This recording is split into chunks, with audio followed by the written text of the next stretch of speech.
नमस्कार दोस्तों, स्वागत है आप सभी का हमारे YouTube चैनल इनविंसिबल स्टूडेंट्स में। आज हम हरियाणा के प्राचीन कालीन इतिहास की अंतिम वीडियो लेकर आए हैं। इससे पहले दो वीडियोज और आ चुके हैं जिसमें हमने हरियाणा के प्राचीन कालीन इतिहास के बारे में बताया है। इसके बाद हम हरियाणा का मध्यकालीन तथा आधुनिक इतिहास को करेंगे। अगर आप हमारे चैनल पर नए आए हैं तो हमारे चैनल को सब्सक्राइब कर दीजिए तथा वीडियो को लाइक तथा शेयर कर दीजिए। और जो ये सीरीज है हरियाणा की, वो सीटी ग्रुप डी तथा हरियाणा के सभी अन्य एग्जाम्स के लिए है। इसमें आपको हरियाणा जी को डीपली कराया जाएगा। तो आज की वीडियो शुरू करते हैं। तो इससे पहली वीडियोस में जो हमने देखा है कि लगभग हम प्रथम शताब्दी तक आ चुके थे। इसके बाद भारत में एक वंश आता है, वो है गुप्त वंश। गुप्त वंश जिसकी जो स्थापना की थी वो की थी श्री गुप्त ने। और जो इसका एक महान शासक था वो था समुद्रगुप्त, जिसे भारत का नेपोलियन भी कहा जाता है, समुद्रगुप्त को। तथा जो गुप्त काल था उसे एक अन्य नाम से जाना जाता है कि भारत का स्वर्णिम काल या स्वर्ण काल। किस काल को जाना जाता है? गुप्त काल को। गुप्त काल एक ट्रांजिशन पीरियड भी था, यानी इसमें बहुत सारे बदलाव हुए। भारत में बहुत सारी क्रीति आई, जैसे जो दहेज प्रथा की जो कुरीति है, वो जो उसकी चरम सीमा जो जहां से इसको बढ़ावा मिला वो गुप्त काल से ही मिला। इसके अतिरिक्त जो सती प्रथा है उसके साक्ष्य भी गुप्त काल से ही मिले हैं। तथा अन्य इसी प्रकार की स्त्रियों की जो स्थिति में बहुत अधिक गिरावट आई थी वो भी इसी काल में आई थी। और यह एकमात्र ऐसा काल था, गुप्त काल, जो गुप्त शासक था जैसे समुद्रगुप्त था, उसने लगभग संपूर्ण जो भारतवर्ष था या अखंड भारत था उस पर अपना आधिपत्य स्थापित किया। इसके बाद कोई भी ऐसा शासक नहीं आया जिसने संपूर्ण भारत पर अपना अधिकार किया हो। इसके बाद विभिन्न अक्षत्रिय शक्तियों का उदय हुआ, जैसे दक्षिण भारत में चालुक्य आए तथा उत्तर भारत में वर्धन वंश या पुष्यभूति वंश आया। तो शुरू करते हैं। तो जो हम कर रहे हैं वो हम हिस्ट्री है वो हरियाणा के परिदृश्य से कर रहे हैं, इसलिए हमारे जो लिए इंपॉर्टेंट है वो है पुष्यभूति वंश। गुप्त वंश के पतन के बाद विभिन्न राजवंशों का उदय हुआ। जैसे जब गुप्त वंश का पतन हुआ तो उसके बाद जो छोटे छोटे राजवंशों का उदय हुआ, उनमें से एक महत्वपूर्ण था पुष्यभूति वंश या वर्धन वंश। इसके संस्थापक कौन थे? पुष्यभूति। यहां से एक प्रश्न बनता है कि जो वर्धन वंश है उसके संस्थापक कौन थे? वो थे पुष्यभूति। इनकी राजधानी कहां पर थी? वो थानेसर में थी। थानेसर में जो थानेसर है वो वर्तमान कुरुक्षेत्र में स्थित है, हरियाणा के। प्रभाकर वर्धन इस वंश की स्वतंत्रता का जन्मदाता था। यानी जो पुष्यभूति था वो किसी न किसी शासन के अधीन अपना, किसी न किसी शासक है उसके अधीन अपने राज्य को चला रहे थे। जैसे गुप्त वंशकों के शासक थे जो उनके अधीन अपने राज्य को चला रहे थे, परंतु जो प्रभाकर वर्धन थे उन्होंने स्वतंत्र राज्य की स्थापना की तथा वह वर्धन वंश के प्रथम प्रभावशाली शासक थे जिसने परमबटारक, महाराज, अधिराज जैसी सम्मानजनक उपाधियों को धारण किया। अब आते हैं बौद्ध ग्रंथ एक मंजूश्री मूलकल्प में प्रभाकर वर्धन के पिता का नाम आदित्य वर्धन वर्णित है। यहां से प्रश्न बन सकता है कि मंजूश्री मूलकल्प है ग्रंथ वो किस धर्म से संबंधित है? तो बौद्ध धर्म से। और जो प्रभाकर वर्धन है उनके पिता का क्या नाम है? वो है आदित्य वर्धन। अब जानते हैं प्रभाकर वर्धन के बारे में। प्रभाकर वर्धन की पत्नी का नाम यशोमती, उनके पुत्र थे राज्यवर्धन, हर्षवर्धन तथा एक कन्या थी राज्यश्री। राज्यवर्धन आयु में हर्षवर्धन से 4 वर्ष बड़ा तथा राज्यश्री उससे 3 वर्ष छोटी थी। राज्यश्री का विवाह कन्नौज के मोखरी राजा गृहवर्मा के साथ हुआ। तो यहां पर एक इंपॉर्टेंट है हर्षवर्धन, जो इसका जो सबसे महान शासक हुआ है हर्षवर्धन, जिनका जन्म हुआ था 590 ईस्वी में और ये राजा बन गए थे थानेसर के 606 ईस्वी में। यहां से पूछा जा सकता है कि हर्षवर्धन के पिता का क्या नाम था? प्रभाकर वर्धन। हर्षवर्धन के भाई का क्या नाम था? राज्यवर्धन। हर्षवर्धन की बहन का क्या नाम था? राज्यश्री। तथा उसका विवाह किसके साथ हुआ था? वो हुआ था कन्नौज के राजा गृहवर्मा के साथ। अब आता है शशांक है वो शैव धर्म का अनुयायी थे। एक था गोंड का, एक नरेश था शशांक, वो शैव धर्म का अनुयायी था। इसने बोधि वृक्ष या बोध गया को, जो जिस वृक्ष के नीचे महात्मा बुद्ध को ज्ञान की प्राप्त हुई थी, तो जो गोंड नरेश शशांक ने उस वृक्ष को ही कटवा दिया था। वर्ष 605 में राज्यवर्धन की मृत्यु के बाद 606 ईस्वी में 16 वर्ष की अवस्था में हर्षवर्धन थानेसर की गद्दी पर बैठा। जो राज्यवर्धन की मृत्यु हुई थी वो युद्ध लड़ते हुए हो गई थी, तथा उसके बाद किसने मारा था राज्यवर्धन को? गोंड नरेश शशांक ने मारा था राज्यवर्धन को। तो उसके बाद 606 ईस्वी में बन गया हर्षवर्धन राजा और लगभग 647 ईस्वी तक इसने शासन किया, थानेसर की गद्दी पर बैठा। और इसको अन्य नाम से जाना जाता है, शिलादित्य के नाम से भी इसको जाना जाता है, और परम भट्टारक की इसने उपाधि ग्रहण की। और इसका दरबारी कवि कौन था?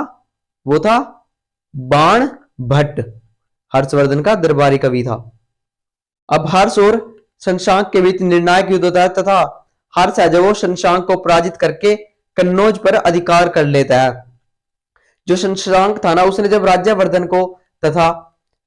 को मारा था, तो उसने जो गृहवर्मा था, राज्य श्री का जो पति था गृहवर्मा, उसका जो राज्य था कन्नौज, उस पर अपना अधिकार कर लिया था, तथा हर्ष ने बाद में उसको पराजित करके कन्नौज पर फिर से अधिकार किया और दूसरी राजधानी बनाया हर्ष ने कन्नौज को। तो दूसरा एक निर्णायक युद्ध हुआ था हर्ष के जीवन काल का, हर्ष और पुलकेशिन द्वितीय के बीच के युद्ध हुआ था, जो सबसे हर्ष के जिसमें हर्ष को पराजय का सामना करना पड़ा था। यह युद्ध हुआ था नर्मदा नदी के तट पर। और जो पुलकेशिन द्वितीय है वो चालुक्य वंश के एक शासक थे, चालुक्य वंश के। हर्षवर्धन था वो वर्धन वंश का शासक था, पुलकेशिन द्वितीय चालुक्य वंश के शासक थे, जिसमें हर्ष की पराजय हुई थी। अब एक चीनी यात्री आता है हुएन सांग, जो भारत में आता है बौद्ध धर्म की शिक्षा लेने, और वो आता है हर्षवर्धन के शासनकाल में। हुएन स्वांग को किस नाम से जाना जाता है? तो जाना जाता है यात्रियों का राजकुमार। यह प्रश्न पूछा जा सकता है कि यात्रियों का राजकुमार है वो किसको जाना जाता है? तो वो हुएन सांग को। नीति शास्त्र का पंडित, वर्तमान शाक्य मुनि। तो वह किस विश्वविद्यालय में आया था? नालंदा विश्वविद्यालय में पढ़ने के उद्देश्य से आया था, तथा जो बौद्ध ग्रंथ व शिक्षाएं थे उनको संग्रहित करने के लिए भारत में आया था। और जो हर्षवर्धन था वो उस हुएन सांग से इतना ज्यादा प्रभावित हुआ कि वह भी बौद्ध धर्म का समर्थक बन गया। चीनी यात्री हुएन सांग से मिलने के बाद उसने बौद्ध धर्म की महायान शाखा को राजाश्रय प्रदान किया, तथा वह पूर्ण बौद्ध बन गया। इससे पहले जो हर्ष था वो भी शैव जो यानी शिव का उपासक था। जो बुद्ध धर्म है उसकी दो शाखाएं थी, हीनयान और महायान। जो हर्षवर्धन था वो महायान शाखा को उसने जो आश्रय दिया था।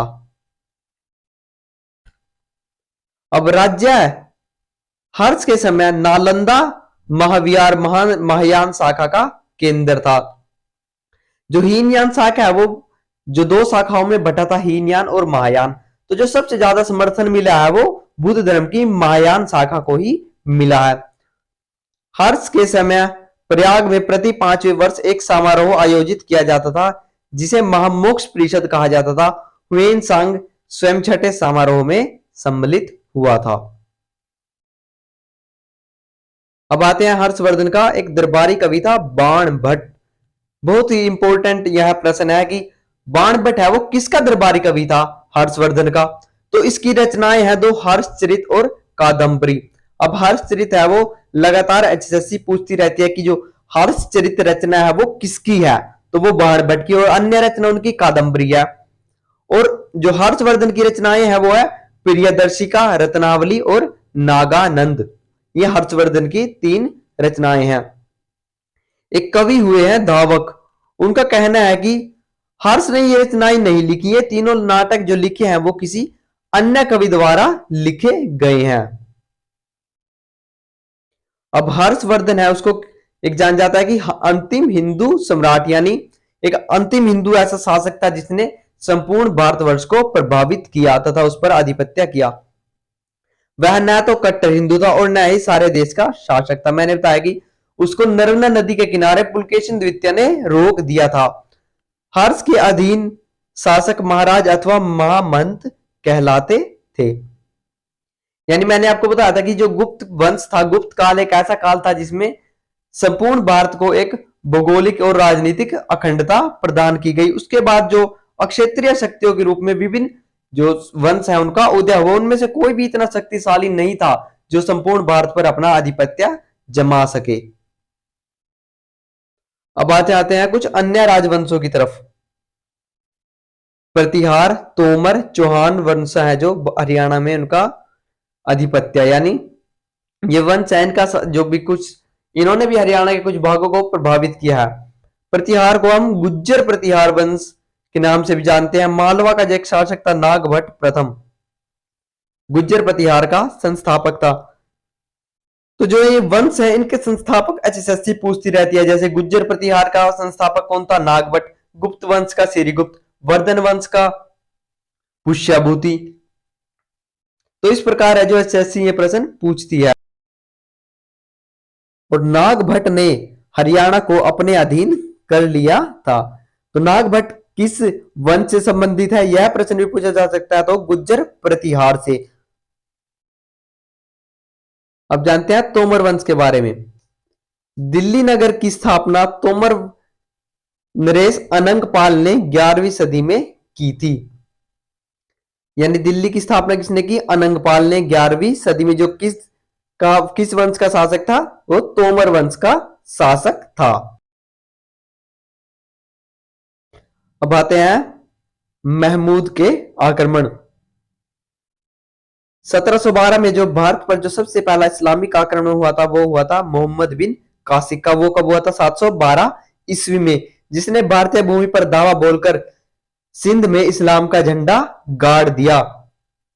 तो प्रथम को किस मुस्लिम आक्रांता ने भारत पर आक्रमण किया था? वो क्या था? मोहम्मद बिन कासिम ने।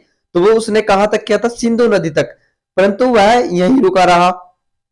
उसके बाद जो आया महमूद गजनवी, वो इसको हटाना चाहता था, यानी वो भारत के भीतरी भागों तक, यानी उत्तर भारत के क्षेत्र तक आना चाहता था। जो महमूद गजनवी है ने उसने उत्तर भारत पर वर्ष मतलब जो 1000 ईस्वी से 1026 तक कई आक्रमण किए, जिनमें से उन्होंने जो छठा आक्रमण हरियाणा पर किया। तो इस स्लाइड में सबसे इंपॉर्टेंट है कि जो हरियाणा पर है, जो गजनवी ने कौन सा आक्रमण हरियाणा पर किया? टोटल उसने 17 बार भारत पर आक्रमण किए, उनमें से जो छठा आक्रमण वो हरियाणा पर किया। कब किया? 1009 ईस्वी में महमूद एक विशाल सेना के साथ हरियाणा पर आक्रमण किया। और दूसरा आक्रमण कब किया था? 1014 ईस्वी में। पहला 1009 में, और कौन सा था? ये छठा आक्रमण था। और 1000 से 1026 तक लगभग 17 आक्रमण किए गजनवी ने। हरियाणा के शासक तोमर नरेश जलपाल ने महमूद गजनी का डटकर मुकाबला किया। फलतः महमूद नारायणगढ़ अंबाड़ा के स्थान से अफगान सेना को वापस मोड़ दिया। 5 वर्ष पश्चात, यानी 1009 का आक्रमण था वो असफल रहा। उसके बाद 5 वर्ष के बाद 1014 ईस्वी में पहला हुआ 1009 में, दूसरा 1014 में तोमर नरेश अजयपाल के साथ महमूद ने दूसरा और भारत पर 7वां आक्रमण किया। यानी जो हरियाणा पर वो किया छठा और 7वां, एक 1009 में और दूसरे 1014 में। तो जो दूसरे आक्रमण में है वो महमूद गजनवी सफल रहा। हरियाणा वासियों ने अपने सामर्थ्य अनुसार अकेले महमूद से लड़े तथा इस लड़ाई में महमूद गजनवी ही विजय हुआ। महमूद ने थानेसर को जी भरकर लूटा तथा वहां पर जो प्रसिद्ध चक्कर स्वामी की मूर्ति थी उसको नष्ट करने का प्रयत्न किया। तो यह प्रश्न पूछा जा सकता है कि चक्कर स्वामी की मूर्ति है जो उसको नष्ट करने का प्रयत्न किसने किया? महमूद गजनवी ने। आक्रमण कब कब किए? 1009 में, 1014 में। एक उसका छठा आक्रमण था, दूसरा 7वां आक्रमण था। और जो 1009 का छठा आक्रमण था वो असफल रहा।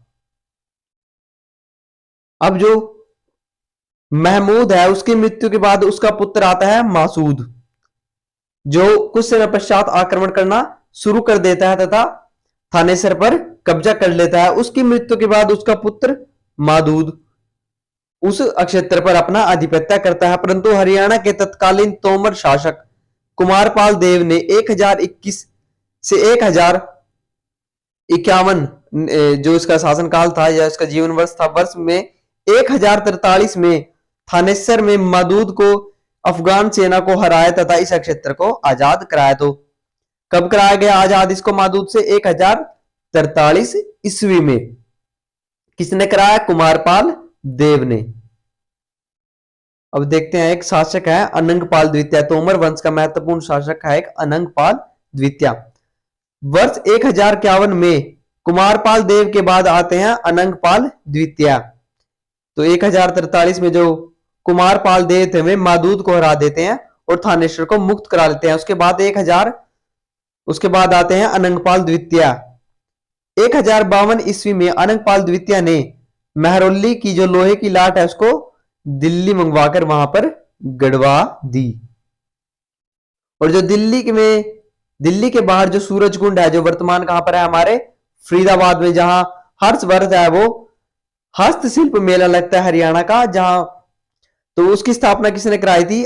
अनंगपाल द्वितीय ने उसकी स्थापना कराई थी। और अनंगपाल द्वितीय का शासनकाल कब तक रहा? 1081 ईस्वी तक रहा। तो यहां पर इंपॉर्टेंट है वो है सूरज कुंड, क्योंकि जो हम हरियाणा है वो लगभग इससे भी प्रश्न पूछती रहती है कि वर्तमान समय में कौन सा सूरज कुंड मेले का आयोजन किया गया, उसकी थीम स्टेट क्या थी। तो इस प्रकार से प्रश्न बनते रहते हैं। तो यहां पर हमारा हरियाणा का जो प्राचीन कालीन जो इतिहास है वो समाप्त हो जाता है। इसके बाद हम अगली वीडियो में हरियाणा के मध्यकालीन इतिहास को करेंगे। तो आप हमारी वीडियो को लाइक कीजिए तथा चैनल को सब्सक्राइब कीजिए। धन्यवाद। जय हिंद।